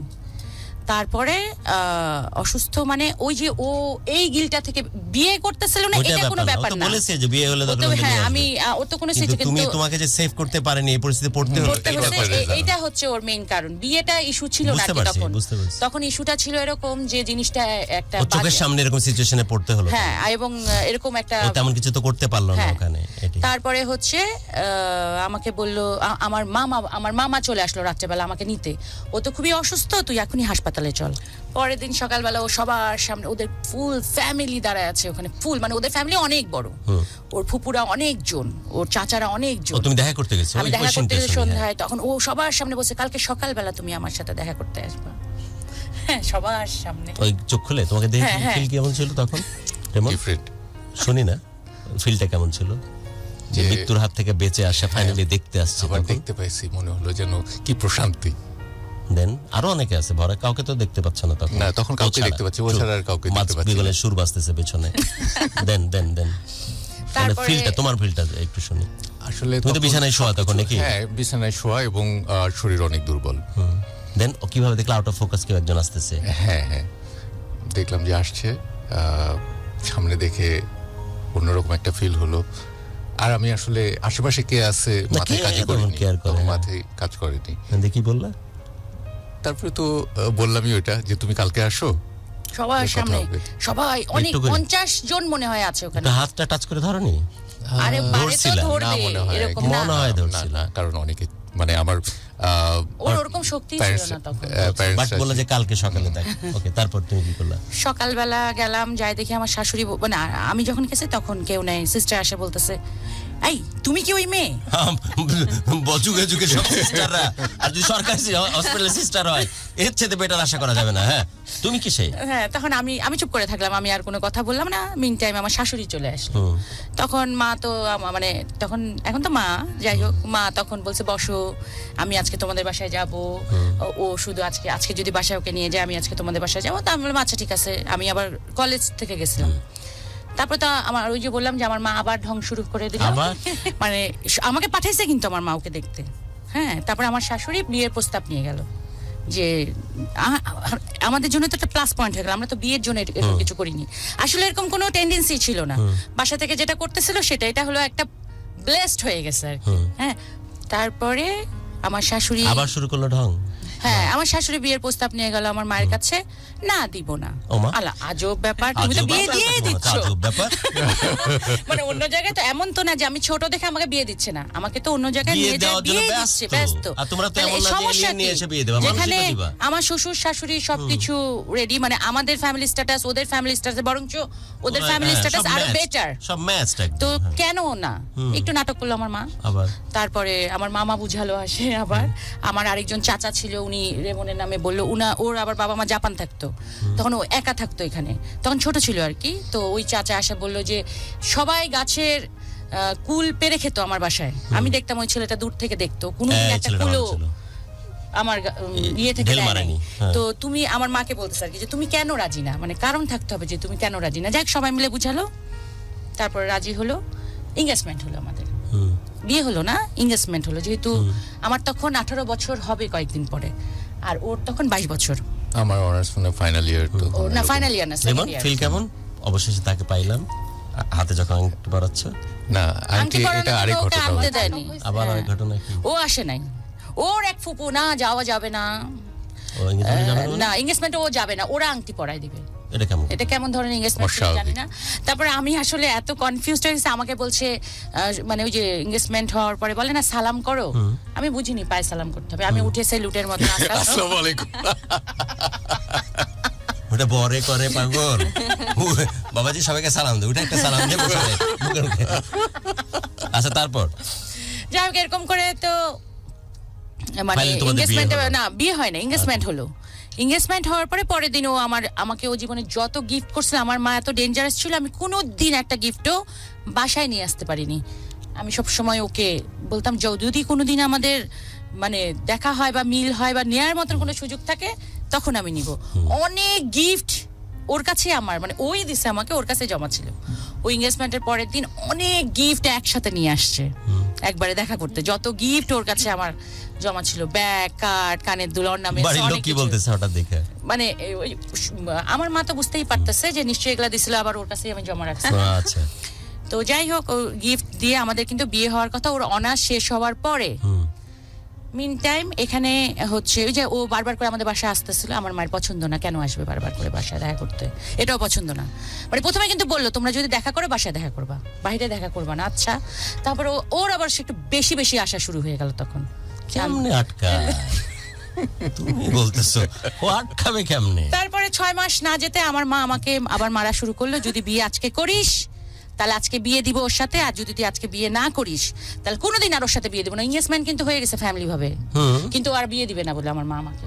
না আজকেই করে ফেলতে হবে, তোমার আমার বাধা কিসের? 6 না, ও তো পড়া শেষ হয়নি না, তখনও। আমিও আচ্ছা অনার্স কমপ্লিট আসলে হয়ে আমরা বিয়ে তখন করতে যাচ্ছিলাম আমরা করতে না, চাচ্ছিলাম না, আচ্ছা। আমার ইন্টারমিডিয়েটও কারণ পরীক্ষা একটা- হয় নাই তখন। না মায়ের ওই জায়গাটা ঠিক আছে, মা তো মায়েরটা ভাবতেছে তাই না, হ্যাঁ। যে ছেলে মেয়ের মেলামেশাটা অবাধ দিকে না চলে যায়, দ্যাটস ওয়াই তারা তারপরে একদিনের নোটিসে বিয়ে হয়েছে আমাদের। লিগ্যালাইজড করার চেষ্টা হ্যাঁ। করছে, এটা তো দোষের না। এটা দোষেরই ছিল, কারণ আমি অনেক ছোট ছিলাম, আমি এখনো বুদ্ধি পাই না। মানে একটা মা কিভাবে চিন্তা করতে পারে বাচ্চা মানে কোনো দিক দিয়ে কিছু না, মানে বাচ্চা নিজেও তো এস্টাবলিশ না, যে ছেলেটাকে দিচ্ছে ওই ছেলেটাকে। But Sure, student. এই জায়গাতে একটা কিন্তু বলাই যায় যে you have to consider her health condition. সে তো খুব পরিষ্কারভাবে জানো, তোমার জানার কথা না, কিন্তু তিনি তো পরিষ্কার জানতেন যে শি উইল নট সার্ভাইভ হ্যাঁ for very long time. So এই জন্য একটা মা কিন্তু সবকিছুর ঊর্ধ্বে রেখে তার বাচ্চাগুলোকে সেটেল হ্যাঁ। ডাউন করে দেখতে যেতে চায়। সেদিন একটা মায়ের গল্প শুনলাম, খুবই অভাবী মাটা, বাচ্চাটাকে নেশাখোর বাপ বাচ্চাটাকে বিক্রি করে দিয়েছে অল্প টাকায়।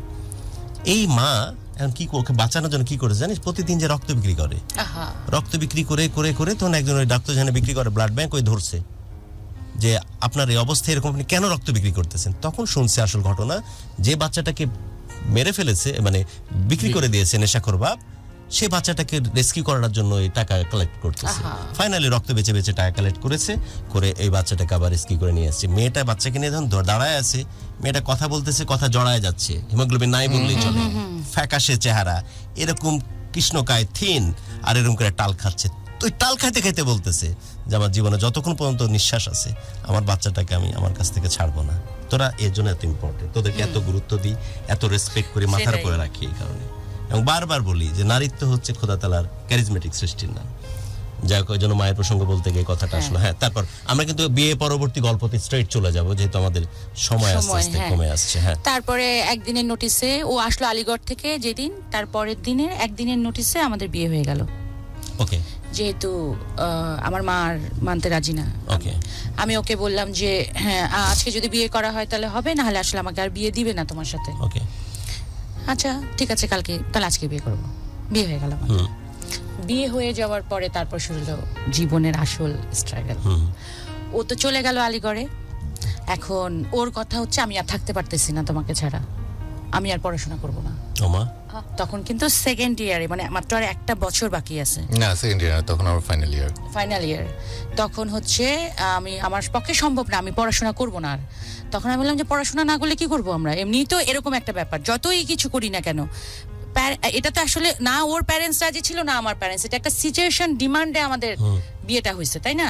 বলছি এটা তো এইভাবে কোনোভাবেই সম্ভব না। আমি ওকে খুব বুঝাচ্ছি, পাশ থেকে আমার আব্বা শুনে এই কথাটা। তখন আব্বা বলে যে ঠিক আছে, কালকে পরশুদিনে আমি তোমাকে আলিগড়ে দিয়ে আসবো। ও যদি তোমাকে ছাড়া নাই থাকতে পারে তাহলে ওকে তো পাশ করতে হবে। তো তোমাকে আলিগড় আমি- দিয়ে মানে কি ওখানে থাকবো তোমরা? হ্যাঁ, ও তো টোনাটুনি আলিগড়ে, সংসার? ও তো আলিগড়ে বুঝলাম। দে বাবা কি তাই করলো? একদিনের মধ্যে পাসপোর্ট বানালো আব্বা আমার। বাহ বানায় আমাকে আব্বা আলিগড়ে দিয়ে আসলো ওর বাহ, কাছে। Very good decision. আব্বা আমাকে- শান্তি এবার একদম। টোনাটুনি সংসার পাতলো কোথায়? আলিগড়। আলিগড়ে ও একটা খুব সুন্দর বাসা নিয়ে থাকতো, ছোট্ট, না, আমার এক রুম এক বাথরুম এক ওই কিচেন সিটিগুলো ছিল। কেমন? খুবই সুন্দর। ওখানে আমরা হানিমুন করছি অ্যাকচুয়ালি, কারণ আমরা প্রথম সংসার? হ্যাঁ আলিগড় থেকে তো কেমন কেমন? আগ্রা খুব মজা ছিল, কারণ মানে কেউ এখন ছিল না, ভাবলে আমরা দুজন। কত বছর আগের ঘটনা এটা? এটা এখন থেকে 25 বছর 25 হ্যাঁ 26 বছর হবে এবার আমাদের। এক সেকেন্ড লাগে 25 বছর। রিক্রিয়েট করতে, মেমোরিজ গুলো ভাবতে। না, সাথে সাথে এরপরে চলে বিয়ের আসে। পরে যাওয়া হয়েছে দেখতে জায়গাগুলো? আমরা অনেকবার ইন্ডিয়াতে গেছি, কিন্তু অনেকবার গেছি, আগ্রা কিন্তু যাইনি আর। আলিগড়ে- আমরা আগ্রা আলিগড়ে গেলাম যাওয়া ওখান উচিত, থেকে। তোমাদের একবার যাওয়া উচিত। কোথায় বসতে, কোথায় থাকতে, হ্যাঁ। একবার গিয়ে দেখে আসা উচিত। আলিগড়ে না, আমি আবার গেছি ওর সাথে, মানে একবার না, তারপরে ওকে, তো বারবার তারপরে করে আমরা গেছে। একটু জানতে চাই যে অনেক শূন্য থেকে শুরু করা এই সংসার। হ্যাঁ, তারপর- ডেমন এখন কি করতেছো? আমি শিপিং বিজনেস করছি। শিপিং বিজনেস, ইট সাউন্ডস একটু বিলিয়নিয়ার বা মিলিয়নিয়ার টাইপ। না, not like মানে that, but কেমন টাইপ? আলহামদুলিল্লাহ। আরো ডিটেইলে শোনো। এমন না যে ফুড আপনি 10 লাখ টাকা মাসে কামাই বলে বিখ্যাত করার ইন্টেনশন আছে। আমার ইন্টেনশন হচ্ছে জানার যে শূন্য অবস্থায় থেকে যে শুরু করা, হ্যাঁ, আমি- ভালোবাসা, মানুষের হাত ধরা, তুমি যে সফল হয়েছো, কতখানি সফল ইকোনমিক্যালি, Actually- বৈষয়িক দিক দিয়ে? আমি Detail এ বলো। পাশ করার পরে চাকরি শুরু করি শিপিং এই। আমার ক্যারিয়ার আসলে শিপিং বিজনেস, শিপিং এই শুরু। ওকে, তো আমি একটা জায়গায় শুরু করি, সেটা ইন্ডিয়ান শিপিং লাইন ছিল। সেখানে শুরু করার পরে ওখানে কিছুদিন জব করার পরে আরেকটাতে সুইচ করি। সেটাতেও বেশ কিছু বছর, প্রায় 6 বছরের মতো। তারপর আরেক জায়গায় 13 ইয়ার্স জব করি। এরপরে আমি লাস্ট 6 ইয়ার্স নিজস্ব বিজনেস শুরু করি। you just give us the more specific মানে strength of your economic strength, আর একটু ডিটেইলে একদম স্পেসিফিকলি যদি বলি, your net worth এখন পর্যন্ত আনুমানিক বলা যাবে? নো, বলা যাবে না। ওকে, তা না বলো। বাট আলহামদুলিল্লাহ আমরা ভালো আছি এখন, বেশ ভালো আছি। আমরা খুব কষ্ট করছি জীবনে। হ্যাঁ, শুরুটা আমাদের আসলে আমাদের খুবই অসম্ভব কষ্টের কষ্টের ছিল। গল্পে যাব, তার আগে এটা বলে রাখি, এবং আমাদের সময় একটু বেশি হতো যেমন, এখন একটু কম হয়, যে প্রেমের বিয়ে হলে আর যাই হোক রাজপুত্র আসলেও তারা তখন মানে তাদেরকে তখন ভালো মনে হয় না, যেমনটা বলতেছিলাম, আমার মায়ের ঢং আর গেল না। তো ফাইনালি তোমরা ডিস্ট্রয়েড হয়ে যাওনি, লক্ষ্যে পৌঁছেছো, এবং ওই টোনাটুনি সংসার থেকে এত বড় সাম্রাজ্য তুমি গড়ে তুলেছো। সাম্রাজ্য এই কারণে বলবো যে সাম্রাজ্য বলতেই তো আমাদেরকে সম্রাট হইতে হবে না, না, সেটা না। তোমাদের জায়গাতে দারুণ ভাবে হ্যাঁ, আমরা এটা একদম স্ট্রাগল ফেরিয়রের গল্প 100% সবার কাছে শুনবো, শুনতে শুনতে বর্তমানে কেমন আছো শুনেই বাকি গল্পটা আজকের মতো শেষ করবো। লাস্ট 5 মিনিটস ফর ইয়ার্স তোমাদের স্ট্রাগলের কষ্টের গল্প শুনবো। একটা ছোট্ট কষ্টের গল্প বলবো। আমিও তখন জব করতাম ফুজি কালারের অ্যাকাউন্টসে। ও আর আমি একসাথে চাকরিতে ঢুকি, ইন্টারমিডিয়েট পাস করি, আমি ঢুকে পড়ি। ও আর এখানে একটা কথা আছে, আমি 17 বছর পরে অনার্স এবং মাস্টার্স শেষ করি। আমি মাস্টার্স কমপ্লিট করছি কিন্তু, হ্যাঁ মানে 17 বছর পরে 17 মানে বছর আবার পরে, নতুন হ্যাঁ। করে আমি শুরু। নতুন বাবা, করে আবার very পড়াশোনা good. শুরু করি। আমার আসলে সব সময় ইচ্ছা ছিল, আমি আমার মেয়েটা 2001-এ হয়ে যায়, ইন্টারমিডিয়েট পাস করি 2001-এ আমার মেয়ে হয়। আমি পড়াশোনাতে ভর্তি হওয়ার পরও আমি কন্টিনিউ করতে পারিনি আমার বাচ্চার জন্য। এই ইচ্ছাটা ছিল। আমার বাচ্চা যখন এসএসসি পরীক্ষা দেয় তখন আমি ওর সাথে অনার্সে ভর্তি হই। বাহ। আমার অনার্স কমপ্লিট করি, মাস্টার্স কমপ্লিট করি বাহ। আমি। হ্যাঁ, এবং আমি দুটা সাবজেক্ট একসাথে করছি, এবং ফার্স্ট ক্লাস ফার্স্ট, অনার্স এবং মাস্টার্স দুটাতেই। দুইটাতে দুটাতেই আমার হচ্ছে first class first. First class first? হ্যাঁ, অনার্সে এবং মাস্টার্সে। হ্যাঁ, আমি 2000-এ ইন্টারমিডিয়েট দেয়, একে বাচ্চা আসে, মা হয়।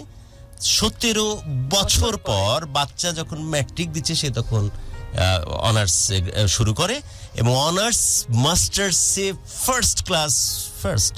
এটা মাথায় বাড়ি মেরে আমি অন্তত এইটা জানান দিতে চাই, যারা এই কম বয়সে প্রেম করে, আমরা তো বলি যে প্রেম ভালোবাসা তো একটা স্রষ্টার কাছ থেকে পাওয়া একটা যাররা পরিমাণ ভালো লাগার বা অনুভূতির নাম। তারা অনেকে ভেসে যায়, এর জন্য প্রেম ভালোবাসা দেখলেই মানুষ নাক ছিটকায়। কিন্তু এই যে টোনাটুনি সংসার থেকে শুধু অদম্য ইচ্ছা, দুইজন পারস্পরিক মানুষের যে সাহচর্য এবং সাপোর্ট কোথায় নিয়ে গেছে। আলহামদুলিল্লাহ খুবই ভালো। এরকম একটা সময় হলো ওর 3000 টাকা এর চেয়ে বেতন। বড় লার্নিং কি হতে পারে এই আজকের জেনারেশনের জন্য, যারা প্রেম আর বিয়ে এগুলোকে মাস্তির জারিয়া মনে করে, শুধু যে একটা বৈধতা পাইলাম মাস্তি করার, তাই বৈবাহিক ইনস্টিটিউশনাল রিলেশনশিপের মধ্যে গেলাম। কিন্তু এটার পেছনে যে কমিটমেন্ট থাকে, এটার পেছনে যে পরস্পরকে দাঁড় করিয়ে দেওয়ার অদম্য জজবা থাকে, ওইটা তো মিসিং খুব বাজেভাবে এখন। এদেরকে দেখে শেখার আছে। ইস, কি কথা কি কথা। ছেলেটা খালি পকেটে বিয়ে করে বসছে, গ্র্যাজুয়েশনই কমপ্লিট হয়নি, দেন ফাইনালি বিভিন্ন জায়গায় জায়গায় জব করছে, আজ নিজের একটা সাম্রাজ্য গড়ে তুলেছে। Is a very freaking good মানে সাকসেসফুল বিজনেসম্যান এবং নিজস্ব বিজনেস এখন। আর আমারও এর গল্প নিজস্ব শুনে business। আমার মাথা ঘুরতেছে। আমারও নিজস্ব বিজনেস। আমি যখন পড়া শুরু করি তখন ও কিন্তু চাকরি করে, তখন আরেকবার business শুরু বলি করে একটা না। কথা, ইন্টারমিডিয়েট 2000 যতটুকু আমার রিকল করতে পারি, 2001-এ বিয়ে বাচ্চা আসলো এবং 2001-এর পরে 17 বছর পর বাচ্চা যখন এসএসসি দিচ্ছে তখন সে এইচএসসি অনার্স কমপ্লিট করলো, অনার্সে ভর্তি হলো, then honours masters first class first. Very good. তারপর তো এই যখন আমি পড়ি তখন আমার বাচ্চাদের অনেক খরচ, ও তো তখন চাকরি করে। এই যে কে যেন সোলাইমান সুখন বা রন শামদানি এরকম মোটিভেশনাল স্পিকারের কি দরকার আছে এই ধরনের মানুষের গল্প শোনার পর? না ডিরেক্টর কি বলে, সোলাইমান সুখন তখন আত্মগোপন আছে, ওর কথা বলাই যায়। থাক। না ও বেটা এখনো ছবি দিলে পানির নিচে সুইমিং পুলের নিচ থেকে ছবি দেয়, শুধু এতটুকু দেয়। মানে আমি বলছি যে কোনো মোটিভেশনাল স্পিকারের কি দরকার আছে পৃথিবীব্যাপী? এর চাইতে বড় ইন্সপিরেশনের কি হতে পারে? আমি আরেকটা ইন্সপিরেশনের কথা বলতেছি, সেটা হচ্ছে ওই যে যখন business-এর কথা বলছিলে, সেটাও শুনি। যখন আমি পড়া শুরু করি তখন দেখি আমার বাচ্চাদের অনেক খরচ। আমার মেয়ে তখন ম্যাট্রিক পরীক্ষা দিবে, আমার ছেলে ইংলিশ মিডিয়াম স্কুলে পড়ে। আমি না তখন ওকে বলতে পারছি না যে আমাকে তুমি পড়ার খরচের টাকাটা দাও, মানে ওটা আমার বলারই সাহস নেই, কারণ ও সব টাকা তো আমাকে এনে দেয়। আমি তো জানি যে ও মানে কতখানি আর্নিং আর আমার ব্যয় কতখানি। অনেক কষ্ট তখন একটা মানে পড়াশোনার ক্ষেত্রে। তখন আমার মনে হলো যে আমার অবশ্যই কিছু একটা করা উচিত আমার পড়াটা খরচ চালানোর জন্য। আমি যে পড়াটা পড়ছি আমি একা ওয়ান অ্যান্ড অনলি আমি আমার টাকা দিয়ে পড়ছি, আমি কারো কাছে 1 টাকাও নেইনি, আমি নিজে ইনকাম করছি, ওই টাকা দিয়ে আমি পড়াশোনা করেছি। সো বলছিলে যে তোমার নিজের খরচ চালানোর জন্য বিজনেস নিজেই করতে, কি হ্যাঁ। ধরনের বিজনেস একটু আমি হচ্ছে পাকিস্তান প্রথমে মনে করছিলাম ডিজাইন করব নিজে, তখন মনে করলাম যে এটার জন্য অনেক সময়ের দরকার, তাহলে আমার এটা করা যাবে না। আমি খুবই পাকিস্তানি ড্রেস পরতে ভালোবাসতাম, তখন আমি খুঁজে বের করলাম যে পাকিস্তানি পাইকারি মাল কোথায় বিক্রি করে। আমি পাকিস্তানি মাল নিয়ে আসে বাসা থেকে বিক্রি করা শুরু করলাম। দেখলাম আমার যত স্কুলের ভাবিরা আছে ধামাধাম বিক্রি হয়ে গেল। তখন মনে হলো যে এটা ডাজন্ট ম্যাটার, এটা আমি করতেই পারি। এরকম করে আমি আস্তে আস্তে আমি অনলাইন অফলাইন দুটোই বিজনেস। আমার অফলাইন নিজের কোথায়? দোকান একটা আছে, দোকানের নামটা একটু? কাসাদা বেলেজা। আচ্ছা আই মিন কাসাদা বেলেজা, হ্যাঁ। হইছে নি একবারে? জি, জি। কাসাদা বেলেজা।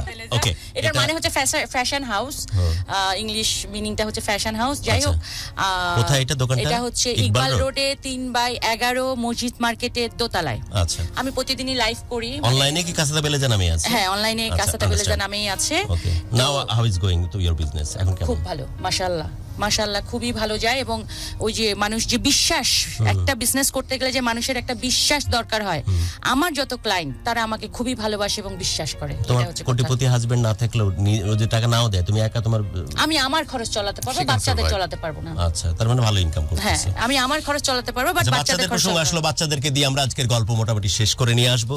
যে ইন্সপিরেশনের মানে কি বলবো, যে শেখা জ্বালানোর চেষ্টা করতেছিলাম সেটা খুব দারুণভাবে কমিউনিকেটেড, এবং যারা দেখতেছে এবং যারা জানতেছে যারা নেয়ার কতটুকু তাদের উপর ডিপেন্ড করবে।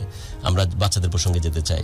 এখন কথা যেটা ছেলে ছোট মেয়ে করে কম, বলতে হ্যাঁ। হবে, আমার 2টা বাচ্চা, 1 মেয়ে 1 ছেলে। আমার বড় মেয়ে আর্কিটেকচারে 5th ইয়ারে পড়ে এখন ব্র্যাক ইউনিভার্সিটিতে। ছোট ছেলে হচ্ছে ক্লাস 10-এ উঠবে এই জুনে, পরীক্ষা চলতেছে ওর, ইংলিশ মিডিয়াম স্কুলে পড়ে। কি নাম ওদের? আর আমার বড় মেয়ের নাম রামিসা আলম, ছোট ছেলের নাম সামিক আলম রুদ্র। রুদ্র, হ্যাঁ, nickname? রুদ্র আর নাম nickname। রামিসা। হ্যাঁ, আর ওর রামিসা আলম একটাই নাম, রামিসা। রঙ্কি, একটা ছোট্ট গল্প এই ফাঁকে বলতে চেয়েছিলি, একটু হ্যাঁ, শুনি। গল্পটা হচ্ছে এরকম যে মানুষকে কখনো অসহায় হয়ে যেতে হয় না। আমাদের লাইফে এরকম গেছে, আমাদের কাছে মাত্র 20 টাকা আছে। এখন 20 টাকাতে না আমরা দুজন অফিস যেতে পারবো, না আমরা পরের দিন খাবার খেতে পারবো। তখন আমার কাছে একটা সোনার চেন ছিল, সেদিন রাত বৃহস্পতিবারের রাত, সেদিন ওই চেনটা বিক্রি করে দিয়ে আমরা প্রথমে সিলেট চলে যাই ঘুরতে। আরে হ্যাঁ, ঘুরতে সিলেট চলে যাই, এবং আমরা কখনো টাকা, আমাদের দুজনে যে সংসার, আমাদের খুবই টাকার কষ্ট হয়েছে, কিন্তু আমরা টাকা নিয়ে কখনো ঝগড়া করিনি। সবসময় ওটা সমাধান খোঁজার চেষ্টা করছি যে কিভাবে। গোল্ড বিক্রি করে 20 টাকা কালকে অফিস যাবে মানে সিলেট চলে গেল? হ্যাঁ, কারণ হচ্ছে টাকা নাই, যেহেতু রিক্সা ভাড়া জোগাড় করতেই হবে, তাহলে একটু রিক্সা ভাড়ার ঘুরেই জায়গায় আসি। একটু ঘুরেই আসি। এতগুলা টাকা পাইছি যখন, আমরা সিলেট চলে গেলাম ঘুরতে। আমরা ঘুরে টুরে আসি, আবার নতুন করে আমরা সবসময় যেটা করি, আমরা যখন খুব হ্যাং হয়ে যাই আমরা ঘুরতে চলে যাই। আমরা প্রচুর ঘুরি, এবং আমার কাছে মনে হয় ঘোরাটা প্রতিটা মানুষের খুবই প্রয়োজন। কারণ যখন আমরা কিন্তু অনেক কাজ করি, আমাদেরকে দেখতে মনে হয় আমরা খালি বাইরে ঘুরতেছি, কিন্তু কিন্তু নট দ্যাট। আমরা যতটুকু সময় দেশে থাকি আমরা দুজন পাগলের মতন কাজ করি, তারপর যখন মাথা হ্যাং হয়ে যায় আমরা ঘুরতে চলে যাই। এটা হচ্ছে আমাদের লাইফের একটা থিওরি। সব পৃথিবীর মধ্যে সবচেয়ে স্মার্টেস্ট থিওরি গুলোর একটা, যে যখনই তুমি ফ্রাস্ট্রেটেড হবো, যেটা বললো আর কি, খুব সহজে বলে দিল, বাট পৃথিবীর মধ্যে সবচেয়ে স্মার্টেস্ট থিওরি এটা, যে যখন রিপ্লেস হবে ওখান থেকে এমন একটা রিস্টার্ট দাও। আরেকটা কথা, আমার বাচ্চাকে আমি সবসময় এটা বলি, কখনো একটা ছোট জিনিসে অ্যাডজাস্ট করবা না। তোমাকে ওইটার মধ্যে তোমাকে এতখানি আর্ন করতে হবে যে তুমি যেটা চিন্তা করবা সেটা যেন তুমি করতে পারো। এবং আমি ছোট থেকে এই জিনিসটা এইভাবেই বড় হয়েছি। গুড পার্টন কি, যে তোমার যে কনফিডেন্স, তোমরা খুব ভালো করে পরিষ্কার ভাবে ওই আলিগড়ের এই সংসার যখন শুরু করেছিল তখন থেকে জানো যে আমরা দুজনের হাতে হাত রেখে সামনের দিকে আগালে। ও আরেকটা মজার কথা, আমি যখন আমার একদিন অফিসে যাচ্ছি তখন গাড়ি দিয়ে একটা লোক আমাদের রিকশার সামনে আসছে মনে হয়, তখন আমি ওকে বললাম যে তখন আমাকে বলছে এরকম গাড়ি আসলে কত কঠিন, দেখতে মনে হচ্ছিল যে একটা মানুষের গাড়ি, মানে এত কঠিন একটা ব্যাপার, অনেক টাকার ব্যাপার। তখন আমি বললাম ওরা তো মানুষই, ওদেরও দুটো হাত আছে, দুটো পা আছে, তো ওদের যদি থাকে আমাদের কেন থাকবে না? আলহামদুলিল্লাহ এখন আমার দুটো গাড়ি। এমন সফলতার গল্প শুনতে সত্যি খুব ভালো লাগতেছে, এবং specially we are proud of you. And আমি বলবো রুদ্র এবং রামিশাকে অ্যাড্রেস করে যে আমরা তোমাদের বাবা মাকে আজকে ভালোবাসার বাংলাদেশের এই প্ল্যাটফর্মে পেয়ে সত্যি অনেক বেশি গর্বিত। এবং শূন্য থেকে শেখরে যাওয়ার যে সফলতার গল্প, সেটা ভালোবাসার বাংলাদেশের যে কন্টেন্ট তার একটা অনেক বড় অনুষঙ্গ। একটা মানুষের জীবনকে যদি এটা মানে অনুপ্রাণিত করে, এটা এই প্রভাবের কারণে যদি তারা শূন্য থেকে আবার শিখরে যাওয়ার স্বপ্ন দেখে, আর একটা নতুন কোনো গল্প তৈরি করে রঙ্কি অথবা রেমনের মতো, এর চাইতে বড় সার্থকতা আর কিছু হতে পারে না। সেটার জন্য প্রয়োজন শুধুই কনফিডেন্স এবং আল্লাহর প্রতি পূর্ণ আস্থা এবং সামনের দিকে এগিয়ে যাওয়ার সে তাগিদ। আমরা অনুষ্ঠানে একদম শেষ মুহূর্তে যদি রেমন কিছু বলতে চাও। Thank you very much. ও খুব কষ্ট করছে জীবনে। বউটারে যদি কিছু বলতে চাও। ও আমার জীবনে আমার কাছে মনে হয় সবকিছু। বাচ্চাদেরকে উদ্দেশ্য করে ক্যামেরাতে কিছু বলতে চাও? না, বাচ্চারাও আমাদেরকে অনেক সাপোর্ট দেয়। আমার বাচ্চারা খুব লক্ষ্মী, আলহামদুলিল্লাহ। এটাই আমার কাছে অনেক ভালো। ওদের কোনো জেদ নাই। উদ্দেশ্য করে কিছু বলতে চাও? আমাকে ও স্টেপ বাই স্টেপ জীবনে যা যা বলছে যে এটা করে দিব, আজ পর্যন্ত কোনোদিন মিস হয় নাই। হাক দাও, গলা নরম হয়ে গেছে। বাচ্চাদের উদ্দেশ্য করে। আমার বাচ্চারা খুবই লক্ষ্মী, এবং আমার বাচ্চারা সবসময় আমাদেরকে, আমরা হয়তো ভুল করি কোনো কারণে, ওরা বলে যে এটা করো না, এখন ওরাই আমাদের গার্জিয়ান হয়ে গেছে। ওকে, Thank you on very that note much. বিদায় নিচ্ছে আজ। সবার জন্য অনেক অনেক দোয়া, প্রত্যেকটি প্রাণ ভরে উঠুক ভালো লাগা নিয়ে, আর প্রত্যেকটি হৃদয় শাসিত হোক শুধুই ভালোবাসা দিয়ে। এই ছিল আজকের ভালোবাসার বাংলাদেশ। থ্যাংক ইউ রুমকি আপু এবং রিমন ভাইয়া আমাদের সাথে ঢাকা ফিল্মে আসার জন্য। আর আপনাদেরকেও ধন্যবাদ যারা এতক্ষণ দেখছিলেন, তাদেরকেও ধন্যবাদ। সবসময় এভাবে ভালোবাসা বাংলাদেশের সাথে থাকবেন। আরেকটাবার বলে নিচ্ছি, যদি আপনারা কেউ ভালোবাসা বাংলাদেশে আসতে চান, গুরুর সাথে আপনার গল্পটি শেয়ার করতে চান, তাহলে যেটা করতে হবে 01841904904 এই নাম্বারটিতে হোয়াটসঅ্যাপ অথবা টেক্সট মেসেজ করে আপনাদের গল্পটা ছোট্ট করে লিখতে হবে। গুরু স্পেস আপনার নাম স্পেস হচ্ছে আপনাদের ছোট করে গল্পটা লিখে ফেলতে পারবেন, ঠিক আছে? তো আজকে ছিল এই আমাদের ভালোবাসা বাংলাদেশ। আজকে আমরা সবাই এখান থেকে বিদায় নিচ্ছি। সবাই ভালো থাকবেন, সুস্থ থাকবেন এবং সবসময় ঢাকা এফএম এর সাথে থাকবেন। শুভরাত্রি।